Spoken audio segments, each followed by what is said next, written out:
Welcome, low ego action heroes. This is Debbie Levitt from deltacx.com. We're a full service CX and UX consultancy. We do projects, training, and consulting. And welcome to Tuesday, November 8th. 2022 office hours. We're going to have Dr. Nick on in just a moment. Hi, Udipta. But first, I want to mention I'm making merchandise. This is a test print. Ooh. Well, the colors look better without a green screen, but I'm green screening myself a bit here. But practice merch with special thanks to Malika Fraser for making a much better CMYK logo than I had. She's a genius. So I wanted to quickly, as always, thank the people who are donating to the channel. I recently got apology from someone who said they might stop donating soon, and I said that's fine. That's fine. I love all of you, whether or not you are giving me $3 to $10 per month, which keeps me in streaming software and chocolate chips. But seriously, I promise that even if nobody gave any money, I would have streaming software and I would eat chocolate chips. So it's optional and always appreciated. Please don't feel badly. Hi, Janice. Everybody hire Janice and Udipta. Don't forget. And of course Bobby and Sirocco. And not the Stream Elements bot. That I don't pay for. All right, let's bring in Dr. Nick. You know him, you love him. Let's bring him in. Hold on. Dr. Nick, who the heck are you? Hello, I'm Dr. Nick, and you guys know me already. I don't need to go into any extended introduction. I'm the noisy guy on LinkedIn who stands up, like Debbie, like many others, for proper user-centric UX. I'm a psychology-driven practitioner who believes in behavior. There we go. That's show. There you go. And you're already getting lots of love from the chat room. Manuel, Elvina, hi from Egypta. Very casual there. We did get some questions ahead of time, but of course, this is office hours. If you have a question for us, we take all of them in the order in which we get them. You can ask in the chat room here, or you can send it in anonymously from deltacx.com/links. Just look for the office hours show, and you can send in anonymous stuff if you, especially if you want to dish on your coworkers. So I'm going to put our first question up because I did get a few ahead of time. That's another cool thing about the anonymous version is you can send it in all week long, and I will see it. So let's put up question one. There we go. Okay. Hi, Debbie. A UX designer on my team has expressed skepticism of including research in the design process. They like to start with mock ups and are confident that they know everything they need to know about their users after one meeting with one stakeholder. I'm not their manager, but I do have to work alongside them on projects. What is an effective way to start addressing this misalignment of research philosophies? This is a great question, whoever asked it. And you know what? It isn't a straight answer, as usual. It's really salient, and it's really, like, when I say salient, I mean it's really something I've been talking about today in my current work. Okay, so a lot of people think research is just like discovery or generative research up front. That's what they think, and they think research is market research. There's a lot of misconceptions about research with a capital R or even with a small r. It's perfectly acceptable to speak to a stakeholder, visualize something, design something. Okay, with no design, with no generative, no discovery research, it's not ideal. Okay, there are some innovation projects where it's absolutely standard. Okay, well, there's no point going to do discovery because it doesn't exist. You're being completely innovative. And anyway, you know what I'm saying. The point being is, we're in a place, projects often get into this place where there's a vision from a stakeholder, and the designer's going to build a thing, and you're like, wait, the bus is leaving, and I'm not even on it. Don't worry, let them do their thing. As long as they don't build anything, okay, as long as they prototype, they're okay. And that's where you can support them, because as a researcher, your evaluative research and your evaluative research skills mean you can test this effectively hypothetical design to see how does it work with the users. How do I balance the needs of the business with the needs of the user and the needs of my stakeholder, which frankly is bloody important. It really is, because we can tell you all the right thing to do, but if stakeholder says no, you got to work with that. So that's kind of my view. Is don't if people are going to go and build something that's going to be a massive cost of change, or they're not particularly agile, or whatever that is, then that's an absolutely nightmare way to do things. You should be testing this early nascent idea and iterating it rapidly until you've got a level of confidence that it's meeting the user needs and the business needs, and then you can start actually building it and start iterating properly from there. All right, I guess I'll jump in here.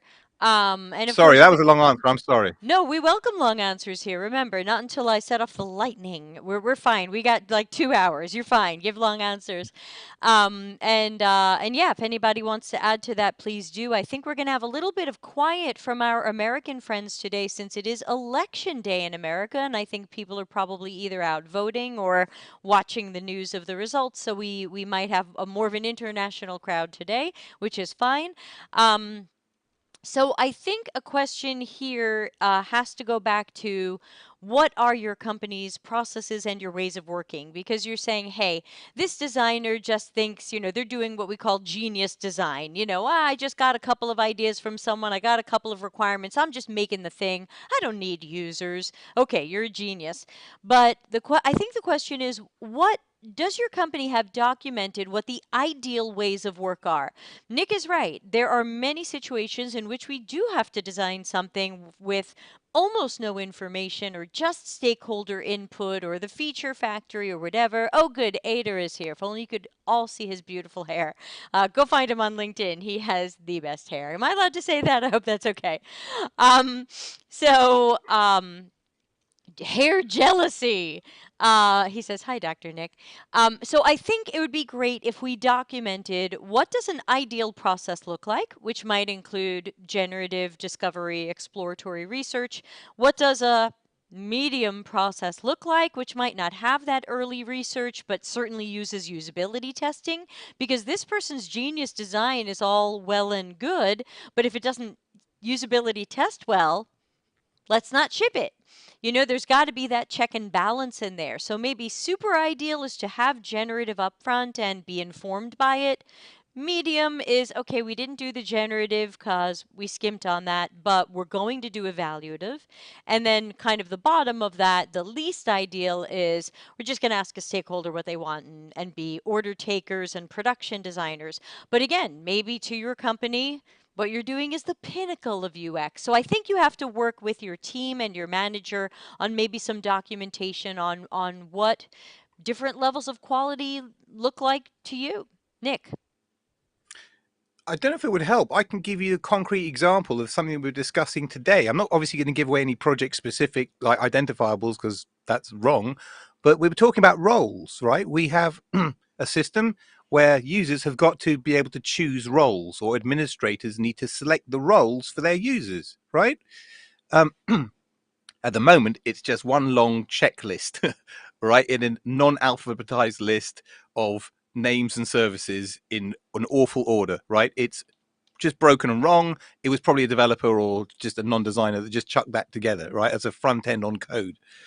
Where do you go from here, right? Do you go straight out to the market to users, to the research? Do you go start asking people, well, how do you want to manage roles? What's your mental model for roles in other programs? Sure, you can do that. We're on a schedule here, and I've got about 3 weeks to deliver something before somebody very high up gets very angry. So you know what I'm saying? You've got to hustle a little bit. There's ways of doing this.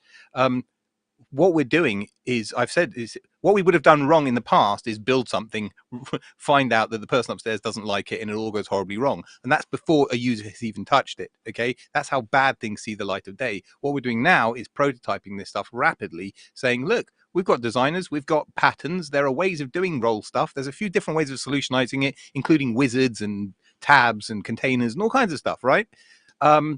Designers are now empowered to go off and make mistakes, fail fast, try some different routes. And then me as the researcher, I'm there to support them to take these prototypes and try them out. And together, with the insight from the users and the designer's input, we'll work out which is the best one to take forward and iterate further and then start building.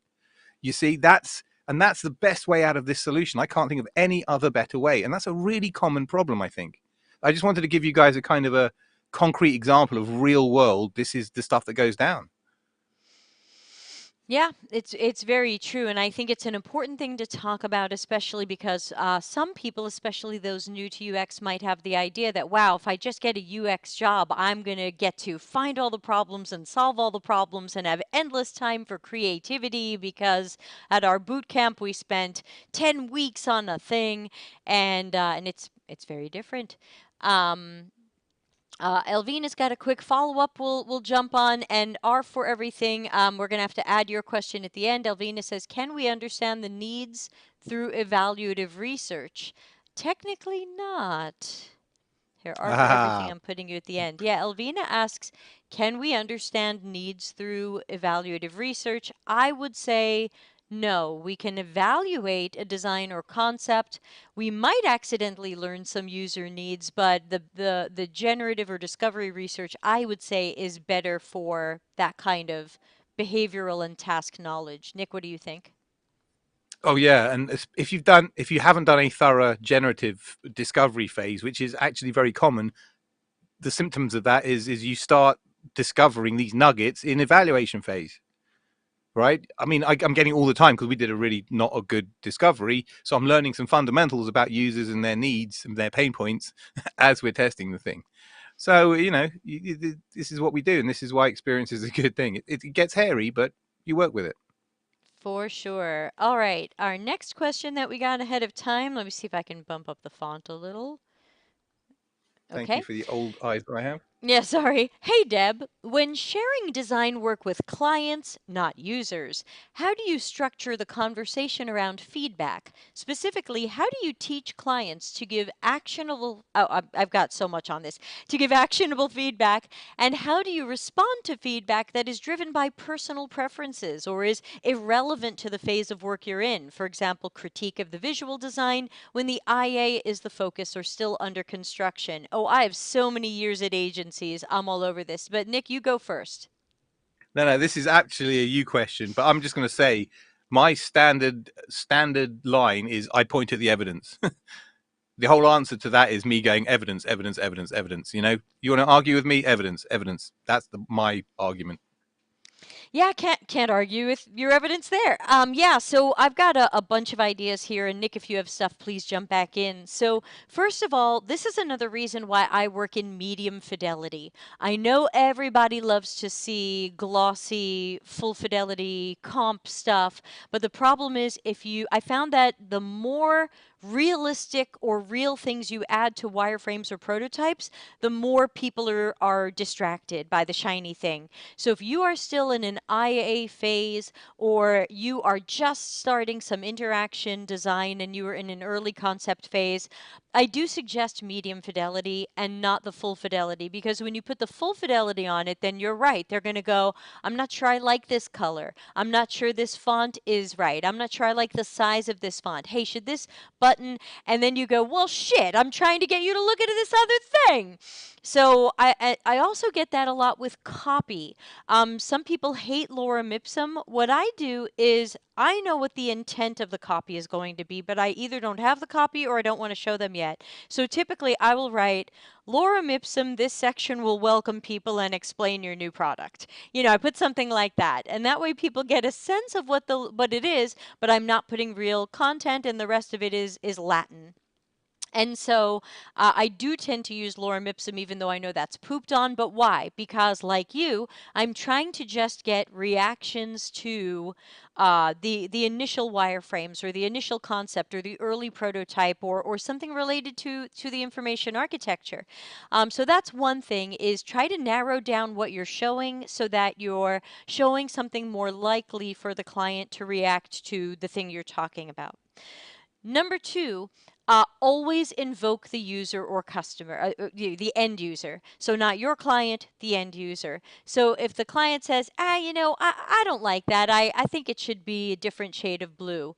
And I'll say something like, but, uh, okay, I'll write that down. But is there something about this shade of blue that you think wouldn't work for the users? And if they say, oh, I don't like the way that works, well, is there, what about that do you think would make the users confused or disconnected. And very often it's like, oh, no, no, I just like that better.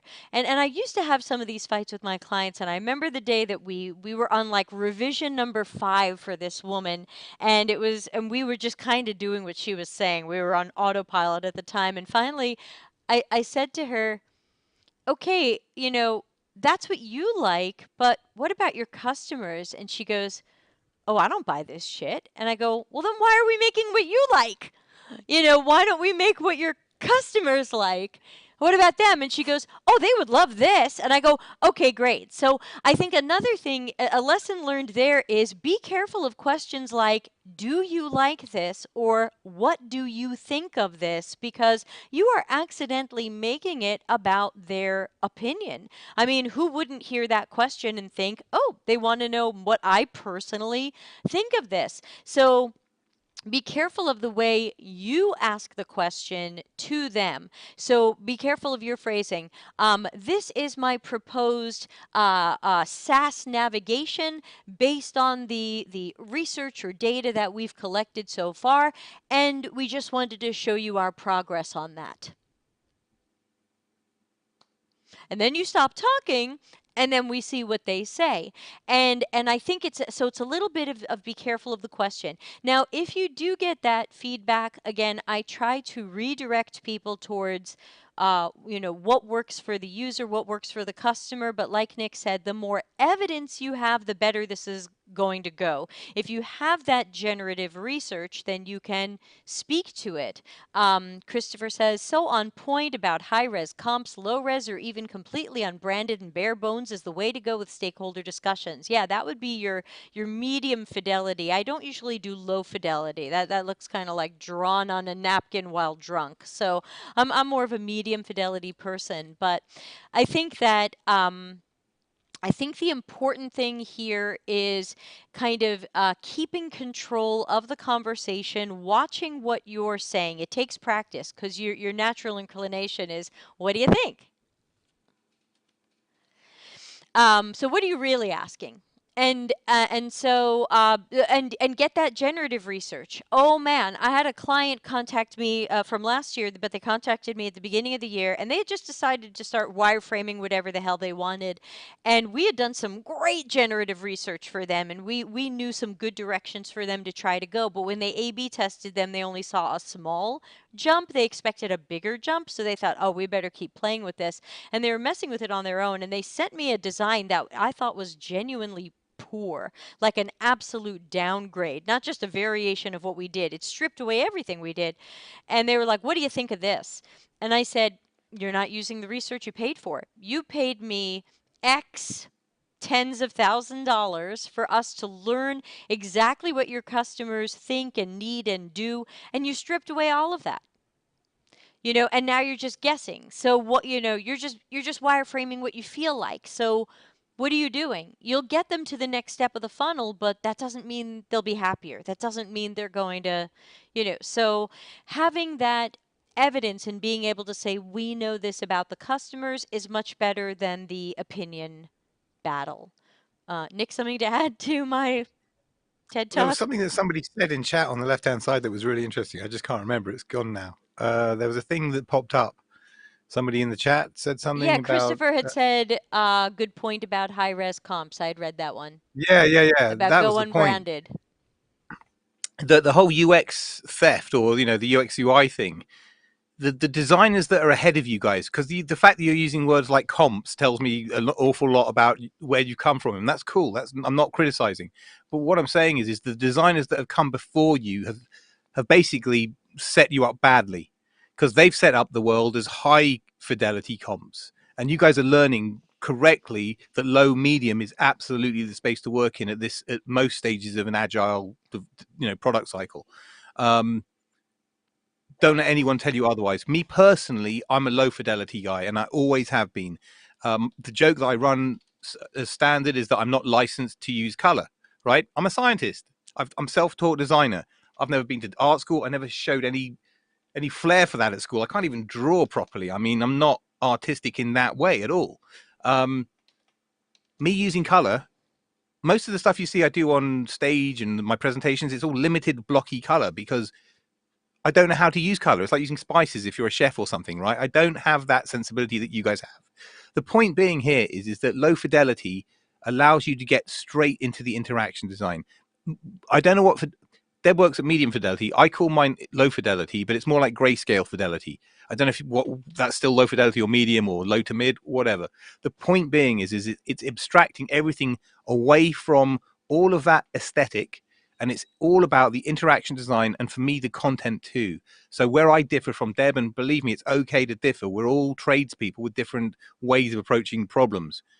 For me, I will write the copy myself only because I'm a literate person. And I'm not saying Debbie isn't, by the way. She's writing a book. I've written a few things. Yeah, exactly. But I find it easy to write the intent in that paragraph, and it's quicker and easier and better than putting lorem ipsum in. And as long as it broadly says what it needs to do, it does a good job. Yes, I've been criticized by creative directors for it not being accurate in that, but it's a small give for the wins that you get back. So yeah, I guess moral of the story is grayscale fidelity is a beautiful place to be. Anything with color, even if you go to too much like mid, like put a brand color in there, unless you get it Pantone spot on, somebody's going to say something, right? Remember Balsamic, the original wireframing tool that I started everything on in like 2008, or whatever it was. It deliberately used a sketchy kind of a style, so it looked like it was a hand-drawn frames, and it used Comic Sans, the ugliest, yuckiest font on the planet, deliberately to make it not about the looks. And it's fairly controversial, but I'm telling you, we learned it works, that method, that style. Sorry, I'm ranting now. Carry back to you, Deb. Sorry. No, I would mostly agree with you there. That is totally fine. So, yeah, and the other thing that I would add to the original question is, um, about non-actionable feedback. So when a client says something like "make it pop more" or "make it cleaner," when they say some of these things, I definitely don't just go, "Yes, ma'am, sir, whoever." I always try to ask more questions about what that means, and I'll say, "Well, tell me what's going wrong with it, or tell me where you think users will disconnect, or what do you think will be frustrating or confusing for users?" Because ultimately stuff like "make it pop," "make it bluer," "make it cleaner," whatever, these are meaningless. These could mean anything. These are not actionable feedback. Do not accept that as feedback. Dig more to see what they think is going wrong. Even if the answer isn't cleanliness, you can at least figure out what their concerns are. So make sure when you get that non-actionable fluffy feedback, you ask some more stuff. Ader says it lacks design. Yeah, what is that? It's a classic. Ader said, yeah, Udipta says make the logo bigger. Why? Christopher says pixel perfection was an absolute demand in the early days of UX and e-commerce design in '98. I worked for a huge ad agency in New York City that was just finding its way. Ader says, I've found people focus too much on colors or typefaces or images instead of what you're trying to evaluate. Yeah, I dig it. All right, we're going to move to What, the next Deb, question. Nick, go ahead. very quickly. If you guys want the funniest, when Matt Inman of the Oatmeal, you must have heard the Oatmeal Yeah. comic. In the very very early days, in the I guess the late '90s, he came out with a cartoon. You need to Google these words. It's "How a Web Design Goes to Hell," right? By the Oatmeal. That is absolutely, it's still as on point today in 2022 as it was in whenever it was published in 1997. I've got a poster of it somewhere that I bought 20 years ago. It's the funniest thing, but it's funny because it's scarily true. It's for me, it's peak Oatmeal. Check it out. Oatmeal's usually good. All right. This one says, hello, Debbie. Would you ask for web analytics from stakeholders when starting a project apart from customer support? I think this had something to do with me saying good to talk to customer support sometimes early in a project to learn what they're hearing from customers. Would you ask for web analytics from stakeholders? Dr. Nick. Yes, yes, yes. Of course you would. When you said apart from customer support, I was freaking out a bit. Like, no, no, no. You want all of the above and more. Basically, Exactly. when you're when you're onboarding onto any kind of a project, you just want every input from every direction, every perspective that you reasonably can get. Web analytics is an absolute cornerstone, as is call center folk. They're two major inputs because they are customer interfaces. You know what I'm saying? They are where the rubber hits the road. Um, Yep. yes, back to you, Deb. Totally agree. I'm just going to expand on that. Totally agree. When you are starting a project, get everything you can. I have a list of things I will ask people for, and I want as many of those things as they can deliver, whether that's previous survey results, previous NPS results, customer support readouts, any web analytics related to what we're working on, because I don't need random web analytics. Something related to what we're working on would be great. Um, any previous research they've done, qualitative, quantitative. So yeah, we ask for a whole bucket of stuff. Sometimes we get nothing. People go, gosh, we really don't have more than just a couple of crappy surveys we ran. And I go, okay, well, you can show them to me or not, up to you. But sometimes they go, oh, yeah, we have all this stuff. Like when we started that project with Etsy 2.5 years ago, they sent us slide decks from generative research readouts, and so we got to see long slide decks of some of their earlier research. So it could be any ask for everything. Settle for whatever you can get, but ask for everything and build time into your project. Those of you who've seen my project planning, build time into your project to receive that and review it. Don't assume you can go through it all in half a day. Sometimes there's so much there. Sometimes they're giving you documentation about the product. You have to gather some domain knowledge, you have to learn some product knowledge. So don't underestimate that early time to absorb all of that early information. And have the experience yourself. Whatever that is, if that means standing in the shop, ordering the engineer to your house, I just, the mazillion options there. But if you can have the experience that your user are having, that's an excellent starting point. I'm not saying your opinion is valid at all in this regard, but as a qualitative information, is context. It's good stuff. You are not the user, but it's good to get more domain knowledge where you can. This one came in anonymously. We've never had this question before, but I'm going to put it up anyway, and that is, hey Nick, how's the weather? It's not raining today, thank God. Or it was earlier, but it's been so wet here. So thanks for asking. We're nearly floating, but we're fine. And I'm just checking my weather app. It says it's 13 outside, but it appears to be 21 at my desk. Now, after living Yeah. many years in Tucson, Arizona, when it's 21, I've got to put on a hoodie. 25? Oh, but you have a gas stove or something. Yeah, I'm sitting next to a thing. I'm in the garden. It's probably like 13 degrees in the corner over there. Okay. Okay. Yeah, we've been getting 9 Celsius at night, which for Americans is about 50, and then we've still been getting 20, 21 during the day. It hasn't been fall or winter yet. It's been a little creepy here. So thank you to the person who wanted to know how our weather was. Our weather is varied since we're in two different locations. All right, here comes a question about metrics, and it says, what is your thoughts on usability testing metrics, success rate, time on tasks, error during tasks, system usability scale, single ease question? Yeah, good question. It depends. It depends. Oh God. What's my thoughts on you? Okay, look, it just depends on what you're testing. I know everybody wants a rule book and they want to be able to say, yeah, success rate is good and time on task is bad. It doesn't work that way. There are things that you're going to be testing for which some of those metrics are really important, or some of them where none of them are important, right? Success rate is obviously critical, really important, right? Time on tasks is important, but what we're really asking, errors. Okay, we'll talk about system usability scale because I would say no. Um, I agree. Single ease, I don't know what you mean by single ease question, but SUS is definitely like file with NPS in the naughty corner.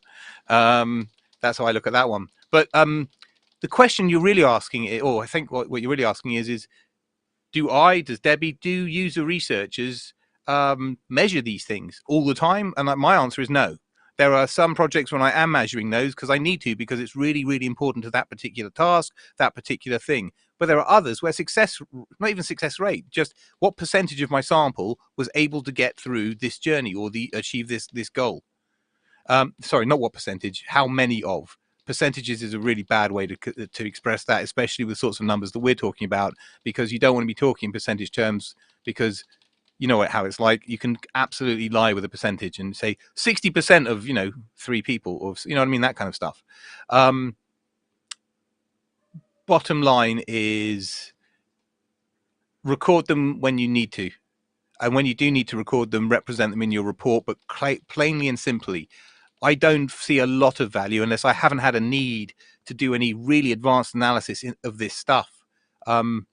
Even in some really, really, really like intense checkout funnels where this stuff is, minutiae. No, I honestly, in that end, I haven't had to measure that stuff in at least before the pandemic, and that's a good few years now. So that should tell you how frequently I'm doing it.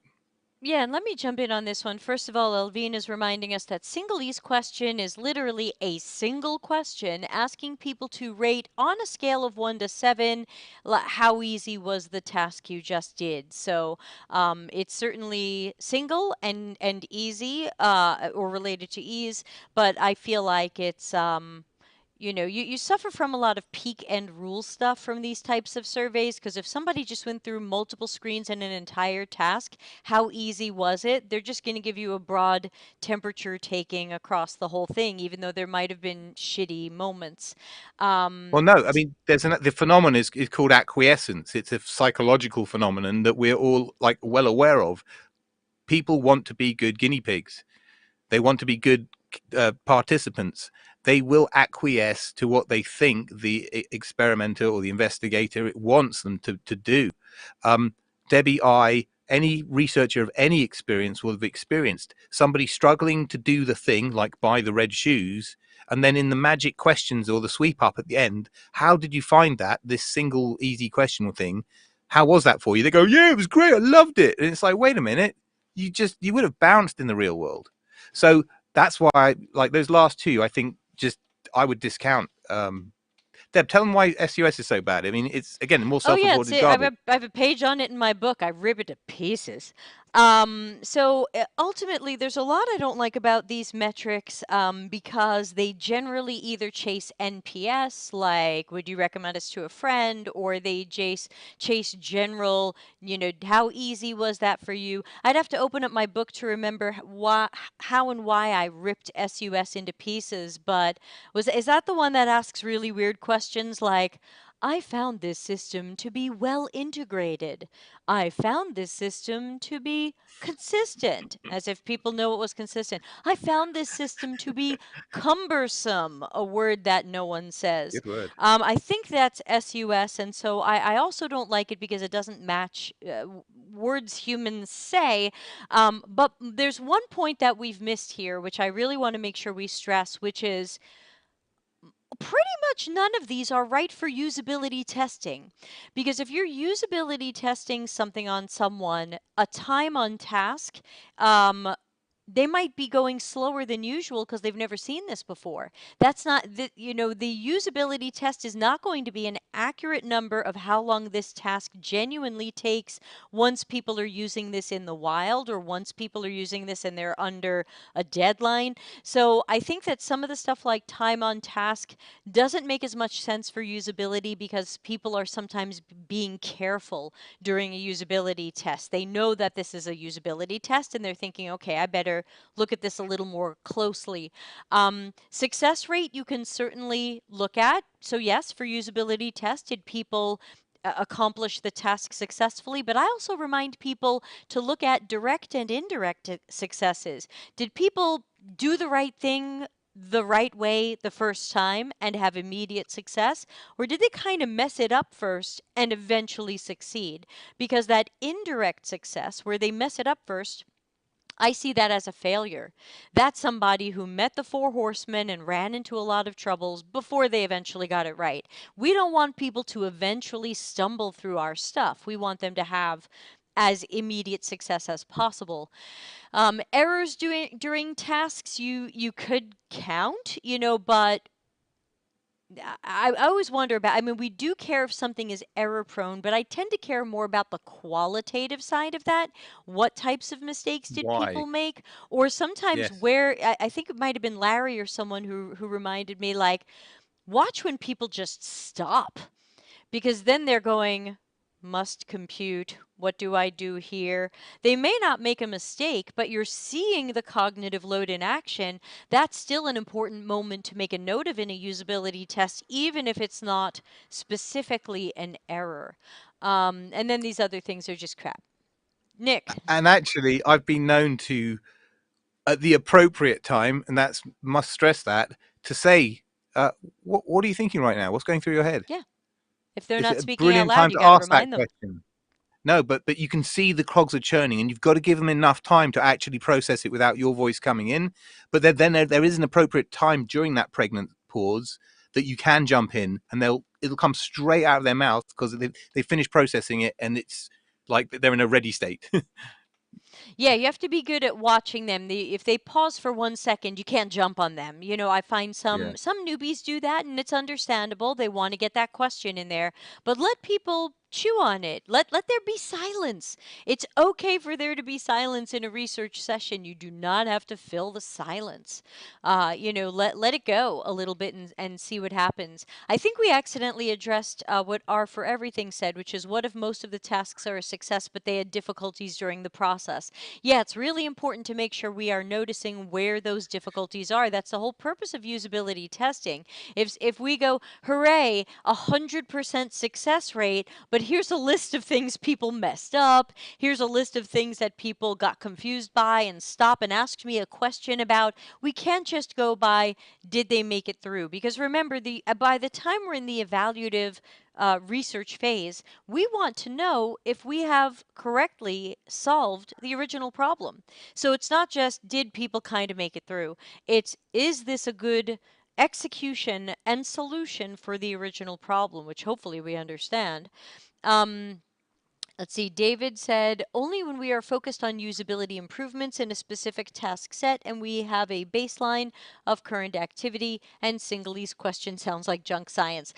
In my book, I say they're kind of all junk science, and there's even one that I edited out for length because it was really bad. The questions in it were really, it was like, do you think using this would make people envy you? Oh God. No, but it's, you know what? In some respects, that's interesting. The response, not whether actually correct, is whether somebody, you know what I mean. I'm wearing this because I'm flexing. Do you see what I mean? Anyway, But it's more that's of a still not reflective. usability. That, to me, like, No, that's getting no. into, yeah, that's getting into the marketing world. If anyone wants to look that up, I cut it out of the book for length. It was called MECUE, MECUE. You can Google it. Someone wrote an academic paper pooping on it, and that's where some of the really funny quotes were in the academic paper that I stumbled on. So yeah, I actually do research for my books, y'all. But yeah, I ended up cutting it because it was so weird, and the book didn't need it. So, yeah, there you go. Is that Kardashian UX NV based? Yeah, it's I guess if you're doing some marketing stuff and you're trying to make sure people feel a sense of elitism or a sense of whatever, then maybe you're asking questions like, you know, if you use this, would people envy you? Maybe that's a market research question, but to me No. that's got no business in UX. I've worked on luxury brands, quite a few of them, and worked with the ultra high net worth persona. It's a different, very special persona, and usually you have to work on it before you're allowed to handle it. Um, there's a way of asking and phrasing that kind of an inquiry that isn't so upfront like that. I mean, the skill of the researcher at that level is in phraseology an approach, tone of voice, the look, the way, the rapport that you're going to generate with these individuals. And then it becomes a function of the individual one-to-one. And that's way beyond your training. That just is nothing but experience and interpersonal skills. Um, those are good. Those, you can get that stuff. It's just, it's a different approach. Yeah, everybody, if you get bored and you want to snort laughing, look up MECUE, MECUE. It was painful, but cut for time, because my book was much longer than I expected. Okay, Joe asks, question for anyone here. Is anyone familiar with OOUX, object-oriented UX, and does anyone have any thoughts on it? We've gotten this one 2 or 3 times before, but I'm happy to talk about it again. Nick, did you want to start? And hi Well, to yeah. I Elijah, mean, I who we think. haven't seen in years, and Fasina. Hi guys. I thought OOUX died a death 5 years ago or more, maybe, for good reasons. Like it wasn't really differentiated. It was just another rebranded thing. Actually, if you really want to look at the source of this stuff, my PhD supervisor is a guy called Professor Willem Paul Brinkman. He's at TU Delft or Eindhoven. His work and his supervisor's work before him is all on component-based usability testing, right? Which is effectively object-oriented UX in the academic world. I'll cut to the chase, and I hope Willem isn't watching. It's really boring, really dry. Don't spend a lot of time on it, okay? But the concept is interesting. Because he's my supervisor, he tried me to get to do it in my paper, and I couldn't apply it. I just couldn't. I tried really, really hard. If you're interested in that stuff, have a look at it. If you can make it work, maybe you can make a name for yourself. I think others before you, like OOUX, have tried and failed. I think it's a noble intention. It just, there's too many holes in it. It doesn't hang together. Deb. Yeah, so this one's a little bit. This one I have a very clear answer on, but let me say before I give you my clear answer, um, the person who credits themselves for OOUX sometimes watches this show. And the last time we mentioned OOUX, they commented under the video, like, oh, I'd love to come on the show and talk about it. I'm sorry, but I don't want you to come and talk about it. Oh, and Jude, I see your question. And Jude, just to make sure I'm understanding you correctly, can you post who the product trio is? Because I've seen different trios. So can you, your question will be at the end, but let me know which trio that is, and I'll get it in there. So Joe, I was first introduced to OOUX in 2016, no, 2017. No, 2016. Some coworkers were trying to get people involved in it at our job. They kept pulling people into little training sessions, and I didn't get it. It seemed like it was like the atomic design of information architecture and something nobody needed. It was like trying to break information architecture down into like, this blue box and this yellow box, and I just thought like, why aren't we just doing information architecture? So I tend Yeah. to feel like OOUX is just kind of a rebranding of information architecture, and there's so many good books out there, old school stuff on information architecture, and in general, the OOUX stuff is really only going to come from one source. This person who kind of trademarked or has OOUX. So I think like if you really want to learn about information architecture, pursue learning about information architecture. I don't feel like OOUX ever took off. It's been around 6 or more years now, and once in a while somebody asks me about it, but it really hasn't taken off, and I would always rather see things called what they are. I'd rather see user-centered design called user-centered design than double diamond. That's just me. I think we should just call these things what they are. OOUX is a derivative of information architecture. Learn information architecture. One of the things that our digital world doesn't appreciate, that UX isn't a trendy thing. It's a fundamental. It's like air and fire and water type thing. It's a fundamental element of digital, like design is, right? Like development is to an extent, if you know what I mean. Like the interconnection with it. Rebranding things and trends and taking things like jobs to be done is another great example. Okay, it's really hard to apply, just like OOUX if you're watching, sir. Things we living in a world where UX isn't UX anymore. The last thing it needs is more complication. It needs more simplicity and getting back to its core, back to the source of what it is all about. Things like jobs to be done, things like object-oriented UX, just we need clarity so that people can do the thing properly. You know what I'm saying? It's not accessible is the bottom line. Atomic design, by the way, seemed very cool. I think this is an interpretation of it. Yeah, Joe says, I'm seeing OOUX workshops referenced in LinkedIn posts and struggled to see the differentiation from traditional IA, but wasn't sure if it was my lack of understanding. I appreciate your viewpoint. No, I think that it's a derivative. I think it's just a derivative of information architecture that somebody wanted to put their stamp on. That doesn't mean it's bad. It just means I feel like I didn't need it. It's like I don't do design thinking because I do user-centered design. I don't do OOUX because I do information architecture. So, that's the way I see it. Vignesh, we got your question on the list. Jude, I'm still waiting for you to give us a follow-up. Joe says it seems well-intentioned. No hate to the OOUX folks. Maybe they thought that repackaging information architecture was going to be good in some way, but something I don't need. You can always take the course and tell us how it goes. We want to know your opinion. Okay, next one coming in. Let's drop the font. Okay, a little bit of a long story. It says, do you have any advice on managing clients' expectations about scope of work? I work for a UX research and design agency. We have a contract with a client and we're designing a product for them. The scope is clearly defined in the contract, but they keep asking for changes to the design, giving feedback, which is fine, and it leads to more work. I do understand the need to please the client, but there's also project budget tied to the days of work. Oh, I am all over this one as an agency person. Nick, go ahead. No, you know what? I can answer that, but I'm not going to bother. Like this is all you. This one. Do you really have no agency experience? I have no government Oh, experience, I've got so. plenty. I've got plenty of agency experience. I mean, I Right, can that's what answer I this all thought. day So and all why aren't you night. chiming in here? Okay, I'll chime in. Okay. Change management and brief is absolutely critical.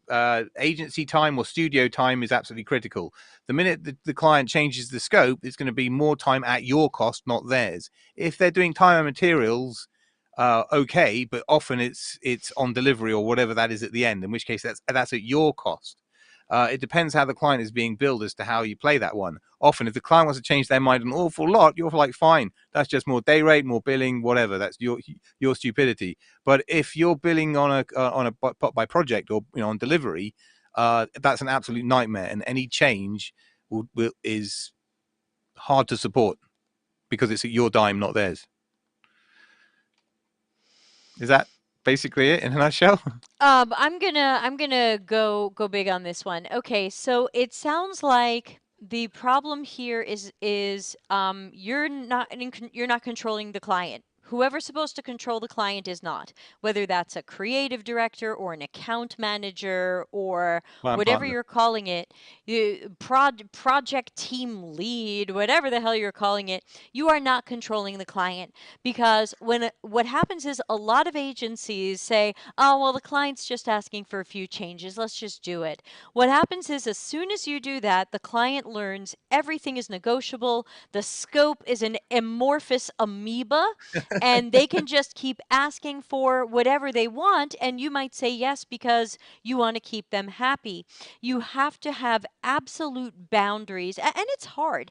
It's something people have to develop over time, but companies are losing money, they're losing time, and this causes nothing but problems. So basically, when the client says, now, if they ask for changes that are within scope, you have to have in the contract how many rounds of revisions do they get. So if you weren't clear, which is very common in agency contracts, either we're going to revise this until you're happy with it, or you get the first two rounds of revisions included, and then another, if you ask for more changes, we're going to charge you X. The contract should and the scope should say how you charge for revisions or how you measure rounds of revisions. Then you also have to be able to create those boundaries. If the client comes in and says, oh, hey, and especially if they start going out of scope, it's your job to catch them. So when we used to do this with our clients, whenever they would say, "Oh, okay, can I get these 7 changes?" I would say, "I'm just making sure that those 7 changes are going to be round one of our changes. Uh, if there's anything else you want to talk about it, let's talk about it now. We're going to do a round of changes, which is included in your contract." "Oh, well, now that you say that, what about this too?" "Okay, we could talk about that too." "Fine. These 8 changes are round one. We're going to go take care of that." "Okay. Oh, wait, now, okay. Oh, okay, that's round two. We're on round two." Like, you have to control the client. And if they start asking for something that's out of scope, you have to call them on it immediately. Hey, it's really interesting that now you're starting to wonder if your site should also have an events calendar, but the original scope didn't include an events calendar. So, we're open to the idea of making a new page for your website that has an events calendar, but that's going to add $1,000. Let me know if you're still interested in that events calendar. 10 times out of 9, they are no longer interested in the events calendar.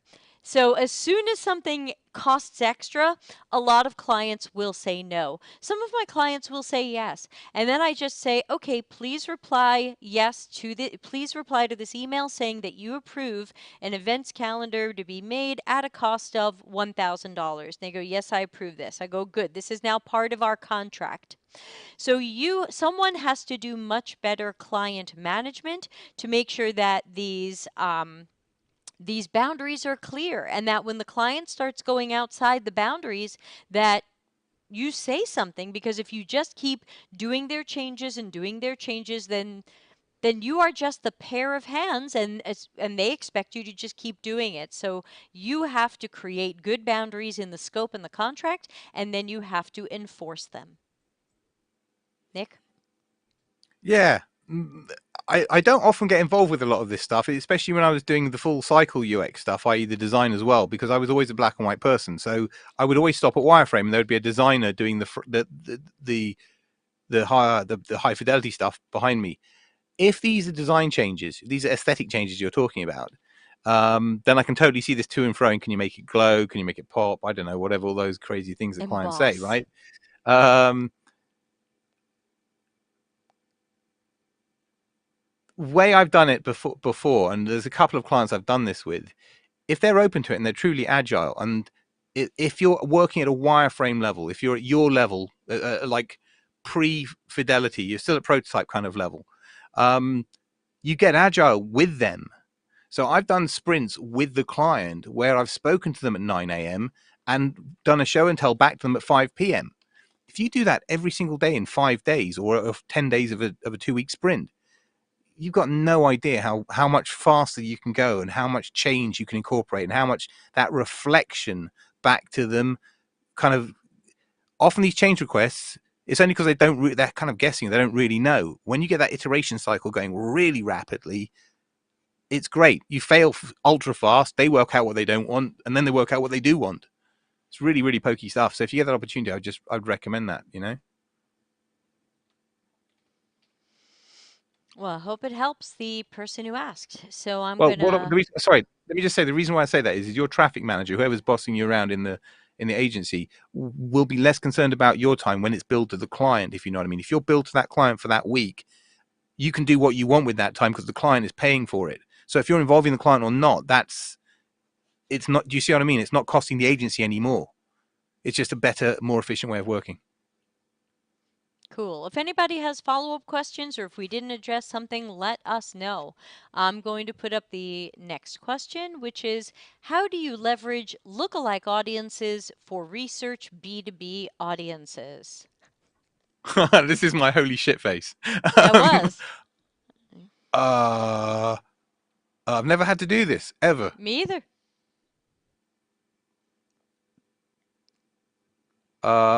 Yeah, when you say lookalikes, at first I'm thinking, wow, that's like entertainment. But no, we're thinking. Uh, I think that just might be slang or language or like jargon for an identical sample. Oh, okay, yeah, yeah, yeah. Okay, this is market research speak. If I think, um, how do you use the data that you Yeah, I think Lookalike how do you compare audience, I thought data? was a Facebook phrase for Facebook ads. I've got it up on the screen now. A lookalike audience is a group of social network members who are determined to share characteristics with another group of members.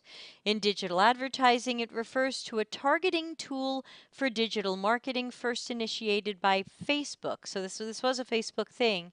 I think it was like a way, like when you were building an ad in Facebook, it was like, oh, you said you want these demographics and these people, but do you want people who are like connected to them and share characteristics with them based on how we perceive that? That's what, yeah. I think it's a Facebook advertising term, so it probably doesn't totally belong here.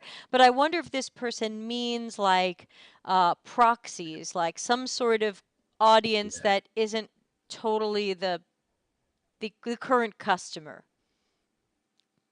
Yeah, it's That's something my like how guess. do you compare segment data? Something in that realm. You I know, don't I I know. I don't know either. I don't know. Sorry, guy. I don't know. David says, is it users like your users because you can't get access to your users due to company restriction? Yeah, I mean, what It's that's proxy. that's my guess here. My thought is obviously where you can get your own B2B customers, that can be a good thing. But there are many instances, especially in generative research and evaluative, where I don't just want to meet our current customers. I want to meet our target audience, whether or not they happen to be a customer. Maybe they use the competitor's product. So I think I tend to recruit both from the the client or the company, and then I try to recruit people who match the target audience who aren't customers of the company. I just don't think of them as look-alike.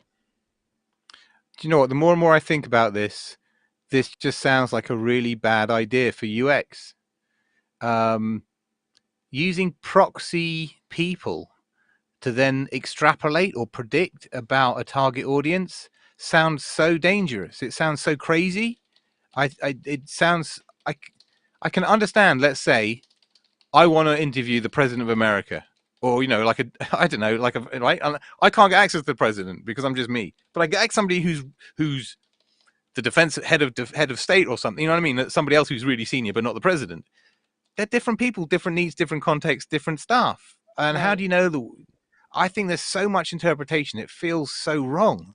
I'm trying to think where it might work, and I can't think of any instance where it's a good idea. It feels like a market research thing that Facebook have cooked up to be able to sell more ads and do what they. But Oh, the we're user person wrote in, researchers. they said B2B audiences, you don't have access to research like surgeons. Eh? That's what the person Goodness. wrote in and said. And I think you can get surgeons if you make the incentive high enough. You can't give them 50 bucks. Oh, hi, Yeah, no, Maritza. okay. This is like the RNLI research, the Royal National Lifeguard Institute research we did 10, 12 years ago now. It was all about beach users and boats. Do you know how hard it is to get to speak to a boat owner? They're not just waiting around. They don't want to come to my lab and spend a half an hour in there. They've got a boat to be on and a world to live in. It's completely doable. You have to go to them in their context of use. Okay. In that case, we And went the to a big boat show. incentives. Yeah, but we went to a boat show, right? That's Uh, that's a really great example. yeah. Go find where your elite type person is living. Yeah, Larry Not talks living. Don't go about to their that house. too. Larry talks about having gone to a couple of targeted industry conferences where he and his client knew the target audience was going to be, and finding a way to pull those people into a corner of the floor or the booth or whatever, and quick mini interview or test or something like that. So I think these people can be found. They do exist. It does take more work, and usually means higher incentives too because of how they value their time. All right, let's get to Jude's question. Jude, thank you for your patience. This is you know me as Jude Shea. You're right, I do. All right, so Jude of many names. coat of many colors. Let's put this up. This one says, I am reading a book by Teresa Torres called Continuous Discovery Habits. Favors the product trio in research. What are your thoughts on the product trio? They are product managers, engineering, and design. I have a lot to say about this, so Nick, you first. Well, yeah, I've got a lot to say about it too. So Teresa Torres and the opportunity solution trees, fantastic stuff. I preach it to many product managers to kind of point them in the right direction. Most of them have heard about it, but they don't actually know how to execute it. But that's another story. The product trio, I would disagree. I would disagree with that personally. But this is just my perspective. I think the product trio is. This is in my book. Now I'm giving away my stuff. Wait till you hear it's in my book. Well, because it's truth. It does. That's going to happen, Deb. Because facts are facts, right? Whether you say it or I say it, a fact is a fact. I hope these are now the same three. By the way, for me, it's delivery, UX, and when I say UX, I mean research and design, and product. Right? That's the holy trinity of digital, as I call it. That's those three.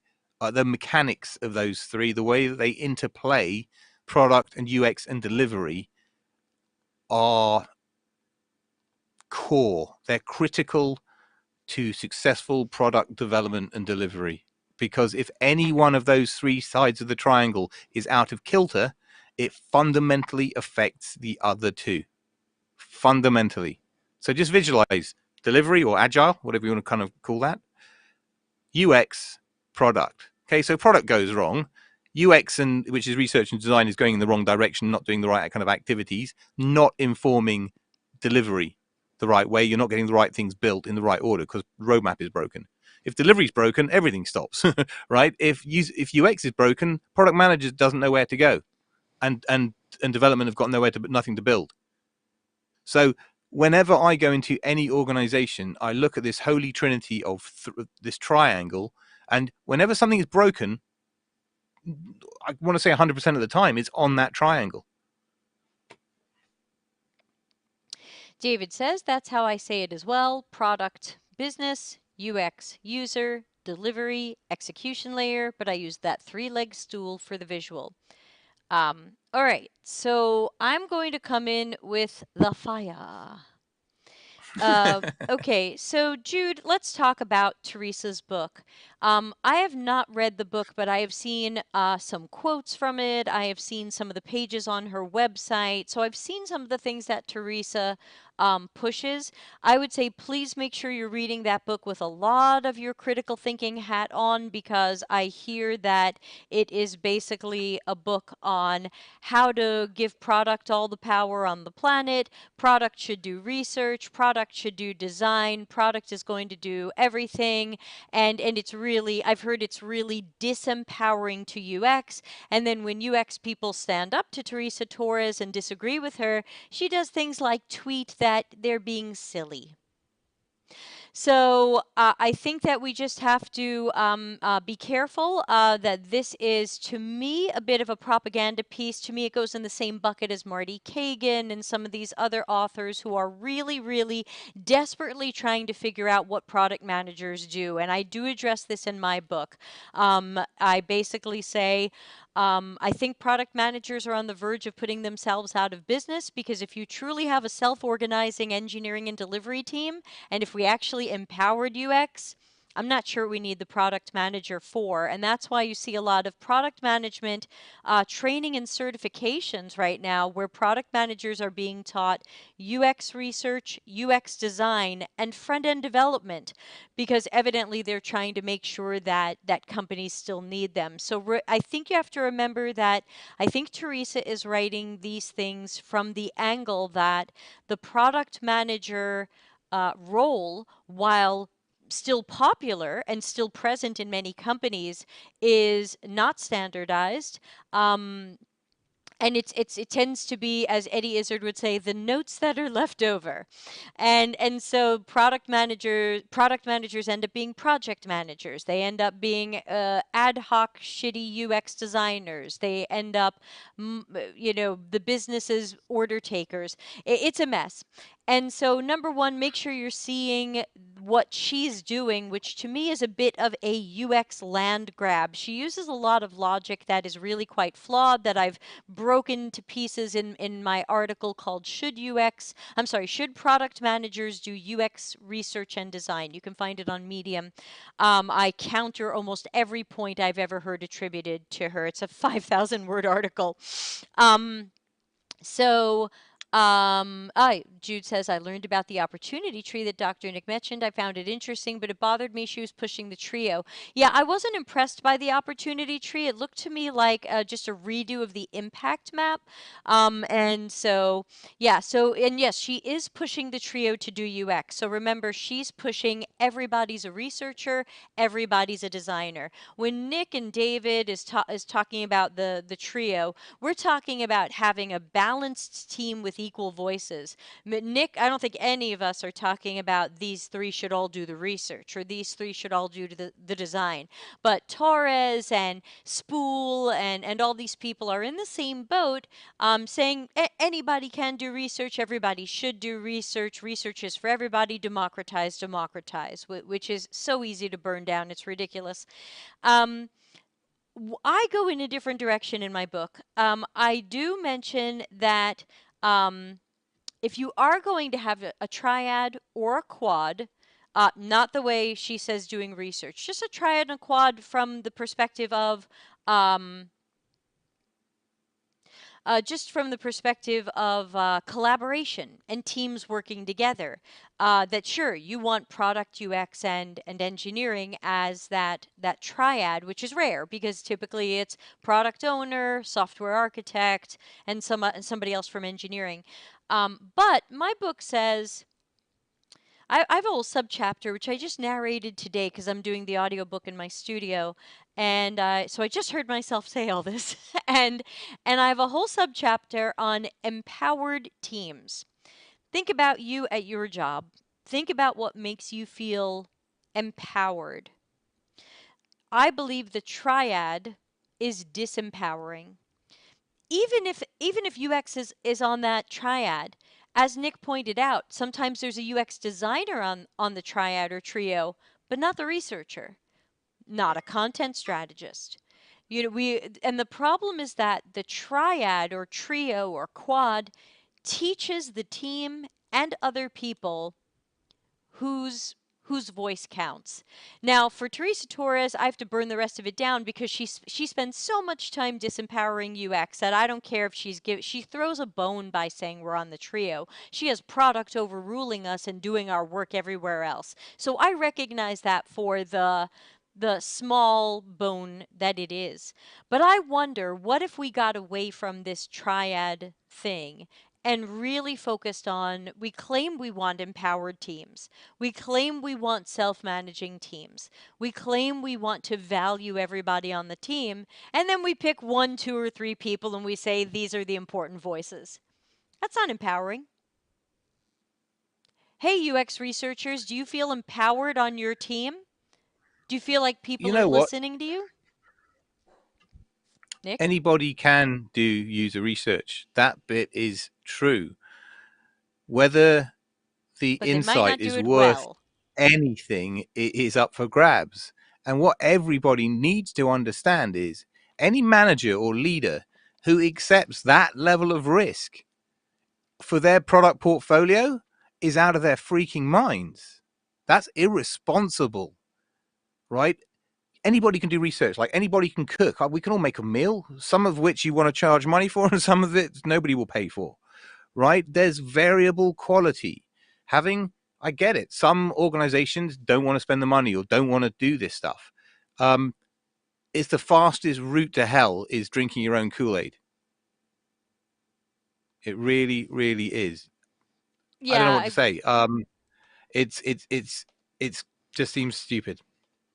Yeah, there's no short version for this for me because I've written thousands of words on it, both in my coming book and on Medium with the articles like the one that I mentioned, which I do recommend because it burns down pretty much everything Teresa has put out there that says that non-researchers should do research. So, you can always read books that I don't like or books that I disagree with, and I just say come up with your own perspectives, but keep that critical thinking hat on. Ask yourself what would happen to your profession, to your job, to your customers and users, to their experiences and outcomes if product managers did or took over research, as Teresa seems to suggest. And the other question that I ask, which I answer in my book, is how do we monitor the quality of that? Why does it seem like everybody who's democratizing is not overseeing this and checking for quality later? Look, these a lot of these people are there in the product world tend to be people trying to sell books.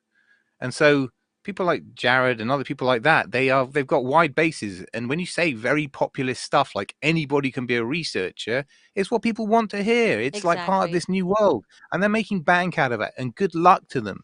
But the truth of the matter is if you need to get a product that performs, letting what is effectively a junior lead the way is insane. And if management don't recognize that, then walk. That place I, is going nowhere.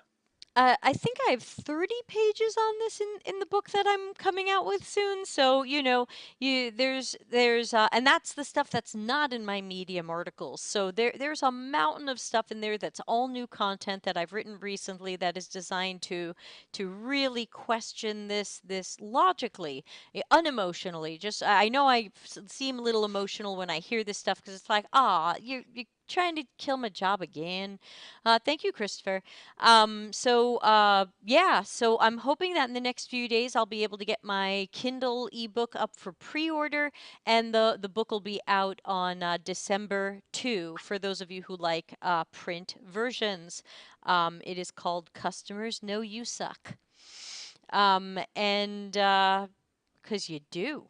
And and I don't see how Teresa's ideas help you unsuck, especially since Teresa and Marty also seem to support the feature factory. They're not getting you away from it.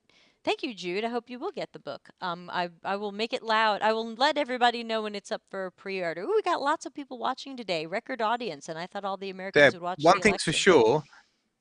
I thought the product thing was had passed, but if there is still a challenge from product in the same way that design came at us and basically ruined us, we need to be much more robust in our defense of anybody in the future. We can't go backwards any further.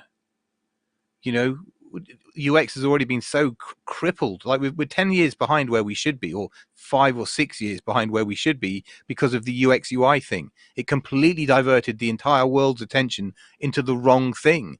And now all these people that are preaching absolute garbage of now talking about user research on LinkedIn, and you know what I'm saying? It's if you've been around this game any length of time, it's embarrassing watching all these U-turns. We just got to be a lot more robust in defending what UX is and who does it.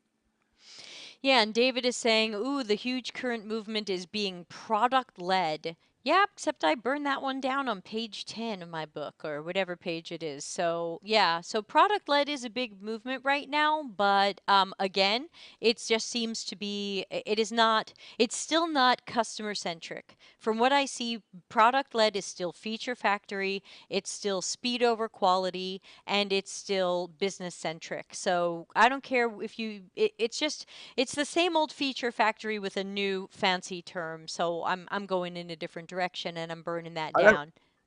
I don't mind about any of that stuff. What I care about is like valid research, valid insight. I mean, I'm a scientist, and ultimately, that's my goal. That's what I'm here to do.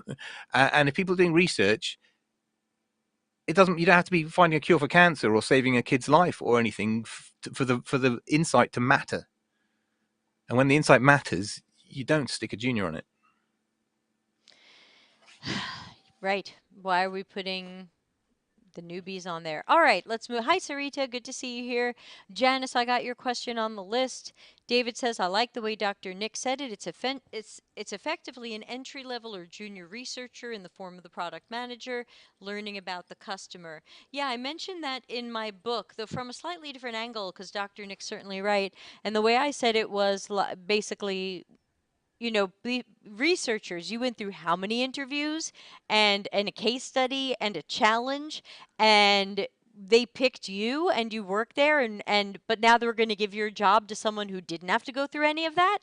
You had to go through all of that to get your job, but now anybody can do research, and we're not going to open a job for a junior or an apprentice, but we're going to let a product manager do the research.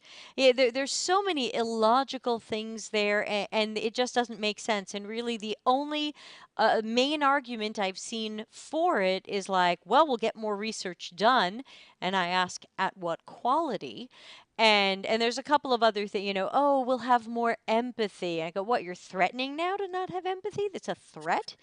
So there's a lot of crap, and I burn it all down in my Medium article. Should product managers do user experience research and design?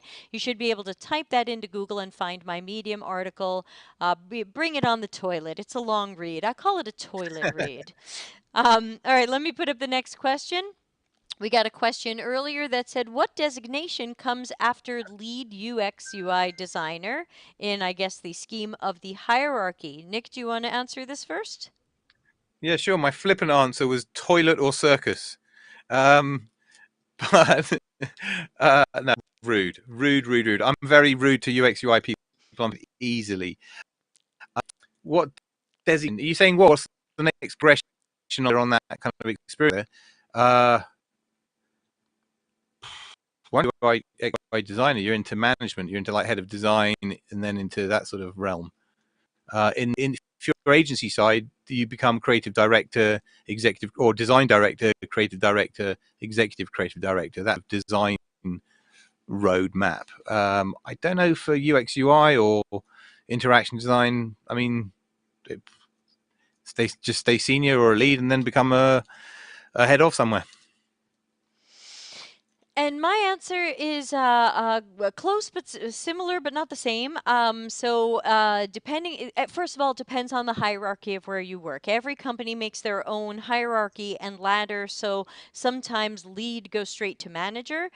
Sometimes lead goes to principal. Sometimes principal is a higher individual contributor level that does not manage people, and manager starts getting you out of the work and more as a people manager or line manager, operational, administrative kind of stuff. So you have to there isn't one right way to do it. You have to check the individual company and see what their levels are. Nick? I think that principal thing might be a US thing, and if we've got a primary European audience, it may not be familiar. Okay. Scott will add your question at the end. Good to see you. It's been too long. Um,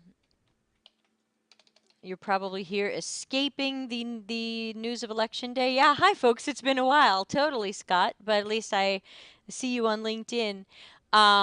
So yeah, to the lead, to the person asking about the lead, it's really different at different companies. Find out the way your company does it, and find out how they judge you to move to the next level. This question comes from Janice, friend of the show. Don't forget to hire her.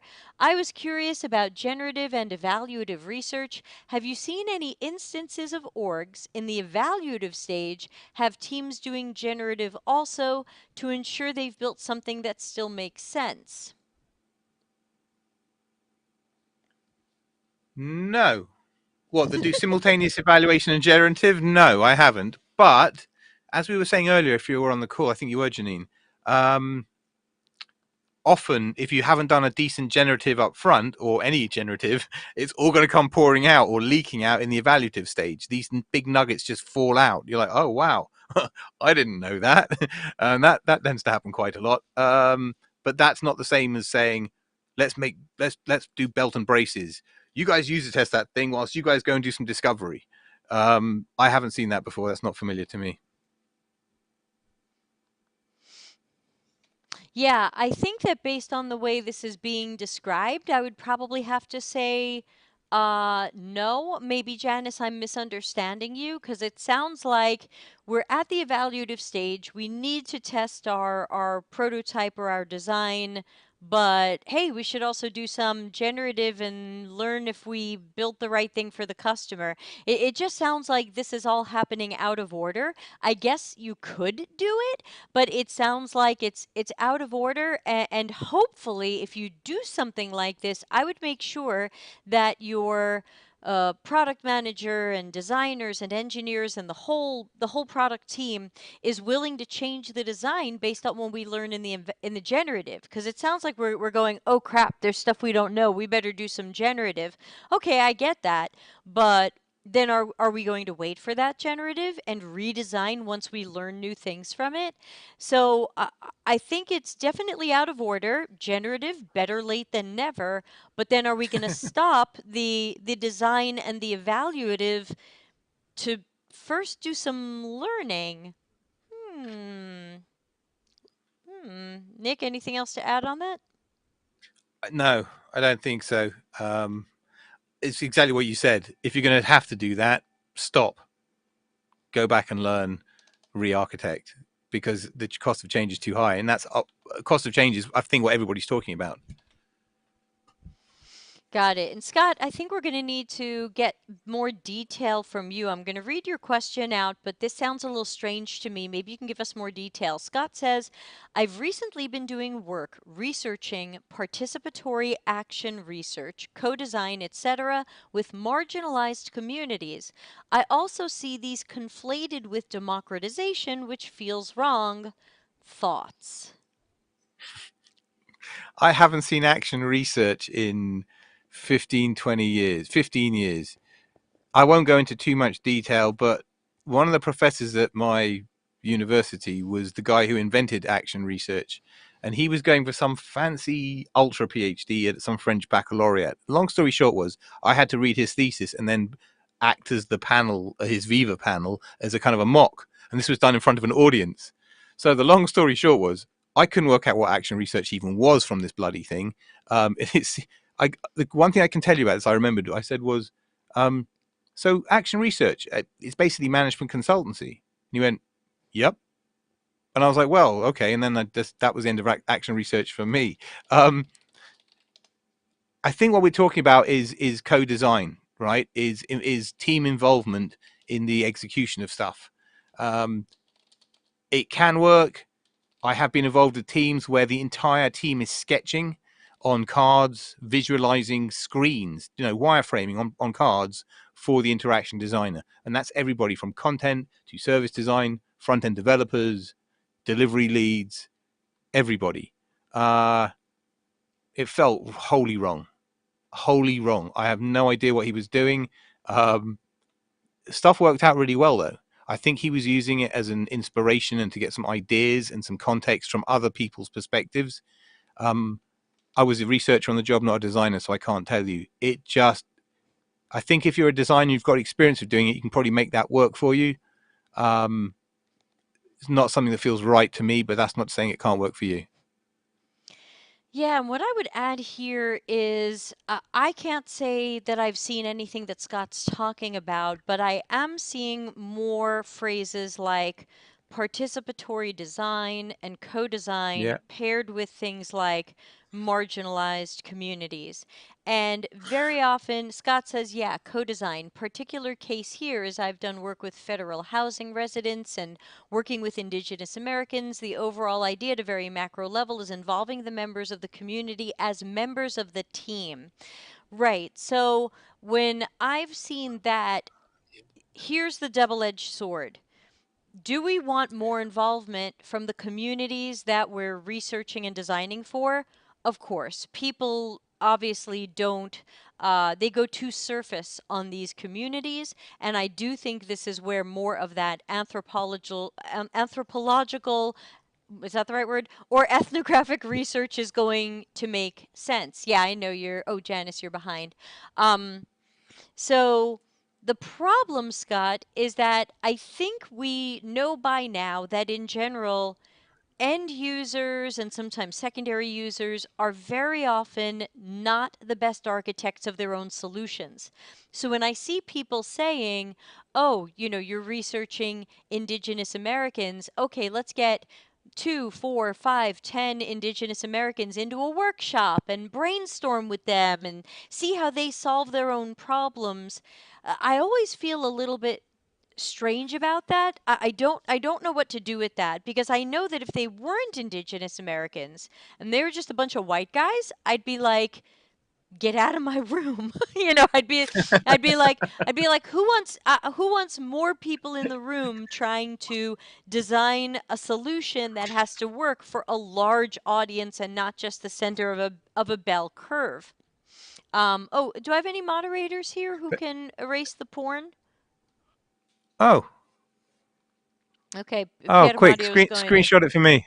Oh yeah. Well, if you have trouble finding porn, you are no researcher, sir. Um, so Scott, I think the thing that I have is like, if we often warn each other about bringing in target audience members and asking them to be the architects of their own solution, is it different when it's a marginalized community? That's oh, Janice says she did it. Thanks, Janice. Make sure you press report and delete and hide user from channel. Thanks. Can I? Oh yeah, hold on. Elijah says this. Let me put the comments back on the screen now that the porn rolled off. Um, I've been doing more work like this for community building, trying to help folks deal with the housing issues in poor neighborhoods. Right. So I think that there is an endless amount of stuff that we can learn from those people. And we need, and my book goes into this as well, we need more researchers who are from these communities and researchers who know these communities and in some cases speak their languages. But I'm always a little wary about pulling people into a room and asking them to come up with their own solutions, especially if they have a narrow understanding of their own problem. Like sometimes people misunderstand their own problem. Elijah says it's important to center people from the community. Your job is as a designer is to turn their issues and ideas into something viable. Yeah, they might not come up with something viable, or they might come up with something very in the box, like, well, this is what we've done in the past, so here's the 1% better version. Nick, thanks for your patience. Yeah, no worries. I totally understand the question much more through the lens of Debbie's answer, if you know what I mean. Um, there are examples like, I don't know, in film, right, where I'm going to use some really crass examples, so forgive me, right, where white people have made a film about Chinese people, right, and it's awful and terrible, right, and whereas like take Shang-Chi, the more recent Marvel film, it had much more involvement from Chinese or people from Asian actors, Asian advisors, you know what I'm saying. So what I'm trying to lead to is, if you want to do participatory research or participatory design with small samples from a specific community or sample, that's cool. What you need to do is to make sure that you treat the insight as hypothetically, or as a hypothesis, rather than these three people who I've got privileged access to or whatever are the answer, and they represent their entire tribe or people or family or whatever that unit is. Your skill, I believe, as a researcher is to then scale accordingly. So start, repeat, or upscale, try a different indigenous Indian community on the other side of the country, or you know what I mean? See if your 3 point sample holds. Is it valid in other contexts, in other environments? Is it externally valid? Those that way will always keep you safe. It's the same logic for any small sample kind of work. You know what I'm saying? Don't extrapolate or don't predict a large effect from a very small sample. Yeah, and Scott says, with the indigenous groups I've worked with, these folks state firmly that they do understand research, and with them, they have rightful concerns about Western ideas of research, so to speak. And that's where I think if we really want to take a look at how we can better serve marginalized communities, our UX team or CX team or whatever it is has to be or include or dominantly have people from that community. I should not be researching the indigenous community. I'm not going to understand. There's only so much I can see through their eyes or have empathy. Where's my empathy stars? Have empathy. But if we can find researchers who uh, can speak to them in their native language and maybe come from their territories and lands, that person is from their world, and that's who should be talking to them. And I think that's the direction we need to go. The more diverse UX and research teams. It's not just to tick a box at a company and go, "Ooh, look, we're diverse." It's because when we research with these communities, it makes sense for them to be they're going to be more comfortable talking to someone who is more like them. That's how I see it. Scott says, when I see democratization, I'm specifically thinking of the coworker completely separated from the community. I see that as distinct. The other white guy. Yeah, I think democratization is the wrong word here. We're not based on the two definitions I've heard of democratization, neither of them had to do with better serving marginalized communities. But again, we have the last interview in my book is with everybody's good buddy who sometimes shows up in the audience here, Seth Mbele from South Africa, who I worked with last year. And he has a lot of amazing points about South Africans and working across South African groups and tribes and languages. And then he goes and works in other countries around Africa, but he doesn't necessarily speak those languages or come from those communities. So he makes sure he always has someone on his team from that area who speaks that language and knows that community. And I think that information is valuable information we're missing. I think when we don't have people from these communities on our research team, I can be on the research team. I'll do my best to help with some planning and analysis, but the conversation should happen with the person who knows that world and maybe comes from that world. Otherwise, it just seems a little bit, I don't know if I want to say colonialist, but it seems like, oh look, white Nick and white Debbie are going to go study these people, and it's like, well, they should probably talk to people who get them the most and can use the language that they use.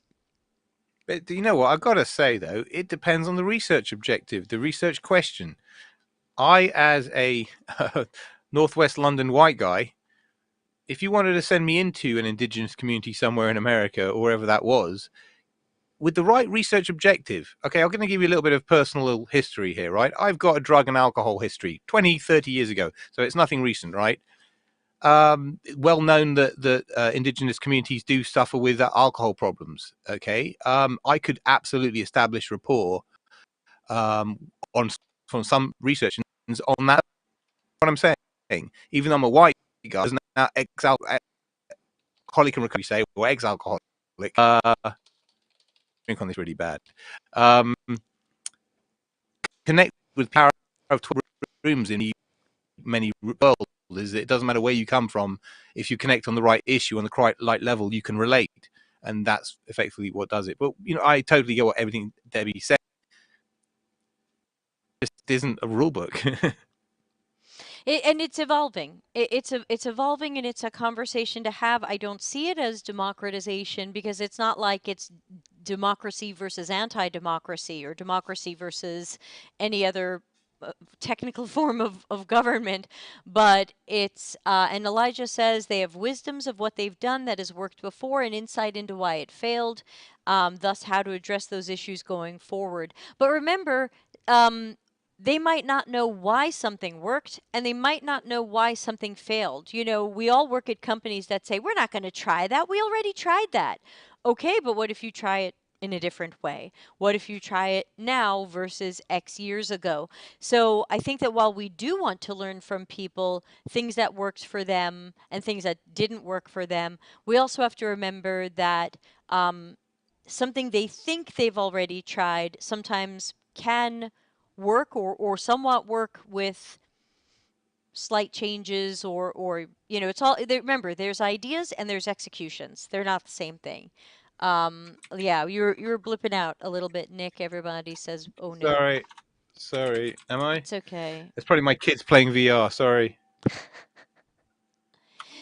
I was just looking up the five monkeys experiment to see if it was true or not, because I think it's, the one with the monkeys and the bananas, where The one where they share?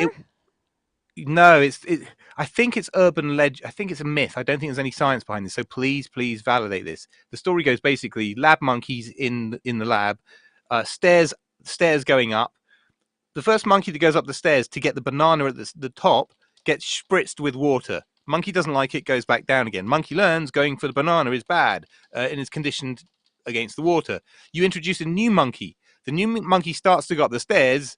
The other monkey, this monkey's unspritzed. The other monkey will stop him from going up to get the banana. And the bottom line is, it's basically to show that there's this kind of institutional or cultural learning that everybody learned, don't go up the stairs, which is exactly what Debbie is saying. We've tried that before. Don't do that. We went for the banana. We got squirted. Don't bother trying it. It's exactly the same thing. I just hope there's some science behind this wonderful story, because otherwise it's just more fairy tale. And that happens. Yeah, so Scott says, appreciate the responses. Lots of particulars I can't talk about, so if I get my question felt a little vague. We do hear a lot of nothing about us without us, which I think is an agreeable sentiment. Yeah, remember, you can always have people from the community researching with them, and you can always run problem solving ideas by them or prototype them or pilot them in their community. Just because I'm often not a fan of asking people to solve their own problems doesn't mean you just deliver a solution to these people and you go, yeah, we fixed it, good luck. I think there's still opportunity to involve those people in some of that testing and refinement and seeing how the solution plays out once it's brought into the community. But again, I'm always nervous about telling people, like, okay, let's get sticky notes and solve your problem. Eek, eek if they understand their problem, double eek if they didn't fully understand their problem. Someone Hang asked on a a sec. question a while ago. Oh, sorry. Sorry, I had to do some research again, probably 5, 7 years ago, on an old person's holiday camp, basically, right, for people 70 plus. For example, outside the dinner hall, there was the largest space for parking mobility scooters, right? It's a completely different setup. Are we saying that me as a researcher can't do that great a job because I'm not from that demographic? I think it depends. I think it really depends. I think it's about, I think that these conversations are being had around marginalized communities.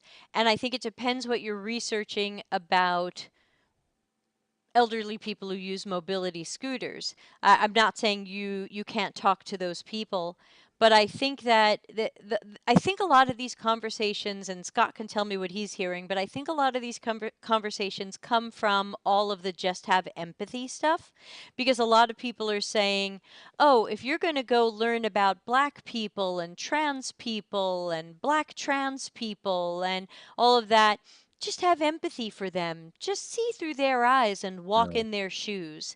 And it can Okay. sound very patronizing. It can sound very empty and shallow. And so then the question is, well, then how do we make sure that these communities are more involved in whatever research is happening around or with them? And then sometimes people say, oh, well, we shouldn't just research with them. They should be in the room designing with us. And I say, maybe like that one I'm not totally sold on yet. I'm not dead against it and I'm not dead for it. I just know in general people are not the best architects of their own solutions. But I think this comes more from, it's not from Nick can never talk to a person in a mobility scooter because he doesn't use one, but it's more, I think we're finding, just statistically speaking, that a lot of your straight, white researchers trying to research people who aren't straight or aren't white are sometimes bringing in biases they don't notice, and their Oh, personas are 100%. stereotype heavy, that kind of stuff. Yeah, yeah. Yeah, yeah. And all kinds of preconceptions. And yeah, no, I totally get that. Totally get that. Yeah, Like most things, it it's more depends on the that. research question. Almost everybody I've ever researched is a population I'm not a part of. I'm not an Etsy seller. I'm not a gay man who wants sexual disease testing. I'm not, there's a lot of groups I've researched or designed for that I'm not. But I think in some cases you want to make sure that at least someone on the team is of that community. But I'll tell you a funny story of where this backfired, only because it has the potential to backfire. And we did some research years ago, myself and a friend slash colleague, that was with Parkinson's patients. And she's a Parkinson's patient, and she completely fit the target audience we were going for. The age, the how long the disease had progressed, she was absolutely in that bucket. And so we were splitting the interviews, and I did some of them, not being a Parkinson's patient. She did some. And what I found was when I listened to her interviews, as much as I love her, and I don't think she's watching, but I love you. I thought at times she said things that were biased or turned the story onto herself. Of Like course. someone would say, "Oh, some days I don't have a lot of energy because of my Parkinson's symptoms." And she'd be like, "Oh, yeah, some days I don't have energy. And so I just do a little garden." And I'm like, "No, no, it's not about you. No." So again, I don't think that for the marginalized communities we're talking about, this is necessarily going to happen. Researchers have to stay neutral and not start telling their own stories.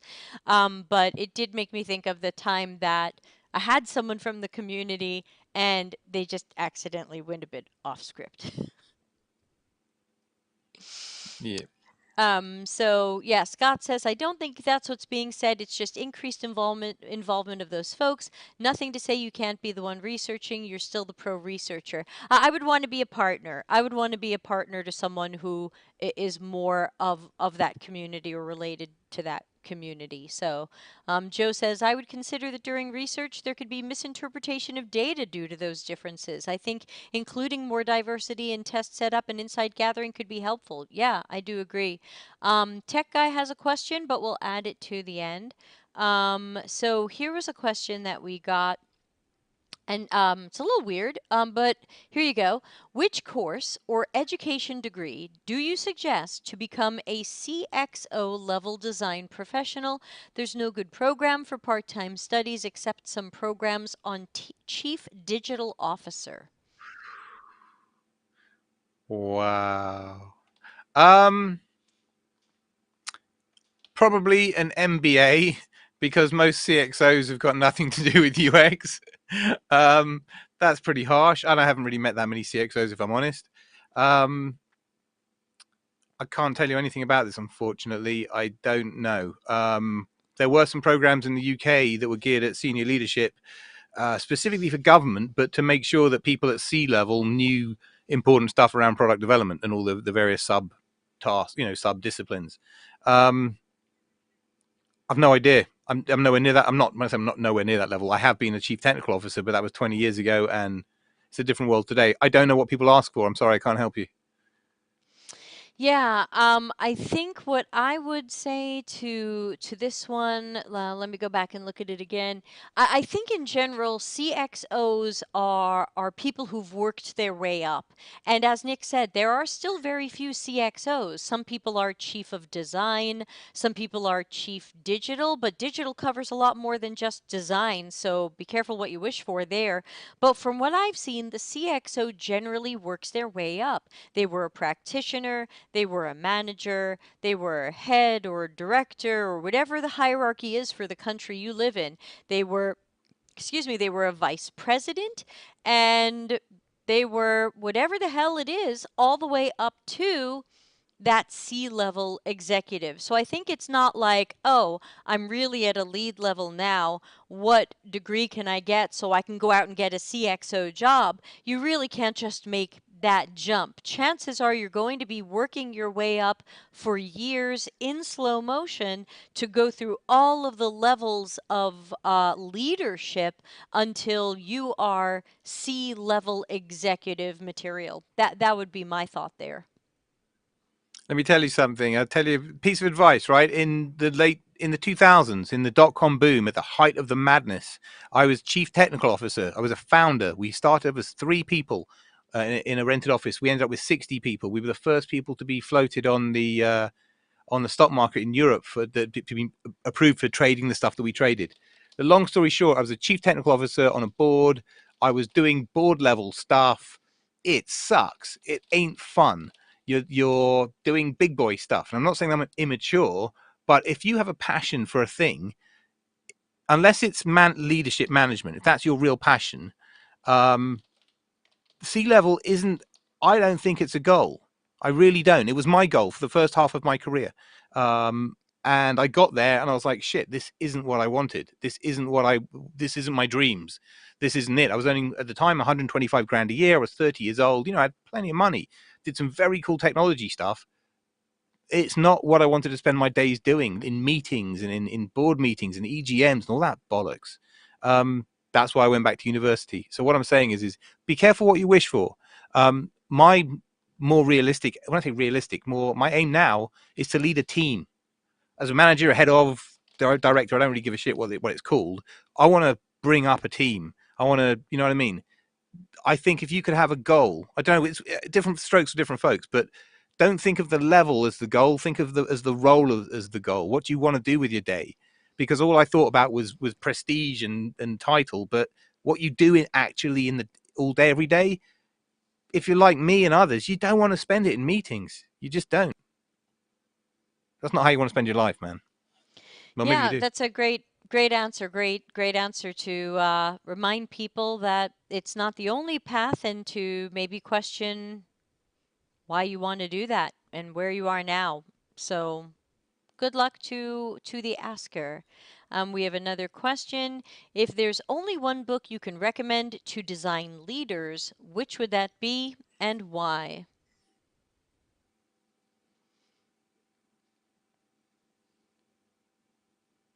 Oh, there's a lot of books to go through there. Yeah, I don't Uh, read a lot of books, so I'm going to be the wrong I'm going to be biased and say my book that's coming out in a few weeks. yeah, one book to design leaders. I want something user centric because you're saying design leader, so they know designy stuff. But I want something more user centric. I'm thinking something like the Lunatics Are Running the Asylum, the Alan Cooper book, which is a very powerful narrative all about user centricity. Um, that might be a good one. Yeah. Oh, Customers Know You Suck. It's released on the 2nd of December. Debbie Levitt, published by Delta CX. We'll be having a launch party on the channel. Get involved. Nick is trying to work his way onto my payroll with that one. Thank you, Nick. That was beautiful and unrehearsed. Amazing. Yeah, thank you. I recommend my own book, but I'm usually the wrong person to ask about books because I do not make time to read them. I'm usually writing them, so I have to admit, unless I'm flying on a plane, I'm usually not reading a book. And I did just download a book to read on a plane, and it's about Walt Disney. It's not UX. So yeah, I'm just gonna shamelessly plug there. Yeah, Jude's right. Darren does have a good list of books to read. You can just go to Google and write Darren Hood list book Medium. I think he put multiple lists up on Medium. One is like psychology books, one is research books. I don't know if he has books for leaders. Um, you don't see a lot of stuff out there for design leaders, so I don't know. But I would say stay away from anything Jared Spool is offering. But I'm biased there. Yeah, so I don't see any other questions. We might actually have made it through, Nick. Let me just refresh the anonymous questions page and make sure we didn't miss anybody. Otherwise, let's just do some quick housekeeping and ask people, of course, if you enjoy the show, please tell 3 people about it. Come on, help spread the word. We need a little love over here. Um, uh, Sorry, the neighbor keeps burning stuff, so I keep smelling fire. How much time did it take to write your upcoming book? I started in February and I'm just finishing now. So, on and off, certainly not writing full time, on and off for, what's that, 9 months? Yeah, my last book was much longer and took much less time. I was just on fire. So this one, mildly smoldering. No show tomorrow and no show the rest of the week. On Thursday, we're flying to Milan. I'm not going to be doing a show Friday. Also, we are flying back on Monday, so there will not be a Monday show because we will be in an airplane. Tuesday, next Tuesday, a show for sure. It says John is going to be our guest on Office Hours. I will ping him, but he's usually up for it. He's fantastic. Wednesday the 16th, we've got Mateo coming on to talk about design tokens, which is good because I don't understand them. November 17, we're having Dr. Ari back. He's going to be talking about research to revenue. Friday the 18th will be Critical Thinking Stream, back after a bit of a hiatus. Let's see. And then back to some of our usual shtickin'. Oh, we've got a new special guest for Office Hours joining on November 22, Greg Marinelli from JP Morgan Chase. He is pretty much the only person I can think of who says design thinking and means user-centered design. So don't be thrown off when he says design thinking. Um, Nick, closing thoughts. No, I dry have thoughts. none. I have none. I You have got no me. brain. Yeah, it's just I don't know. Just if I can help anybody out there, try to grab me on LinkedIn. My inbox does go a bit bonkers, but I will get back to you eventually. I promise. I mean, just finishing off a piece of a phase of user research I've got right up to do, but that's about it. Like I said, if there's anything I can do to help, let me know. Excellent. And we'll see you in a month, as we always do. Thanks to everybody who joined. I'll play us out of here. And gosh, I guess if there's no show tomorrow, I'll see everybody a week from today, next Tuesday. If you need anything from me, ping me on our Slack or Discord. Slack and Discord are free to join. Just go over to deltacx.com/links and sign on up. And then please post something. Everybody's so introverted lately, so please join in. Elijah, we got to get you on a show, so we got to talk about that. Scott, great to see you again. And Jude, good to see you again too. So many people coming on back. So thanks, everybody. Good night. Bye. Customer centricity as business intelligence. Visit deltacx.com to learn why we are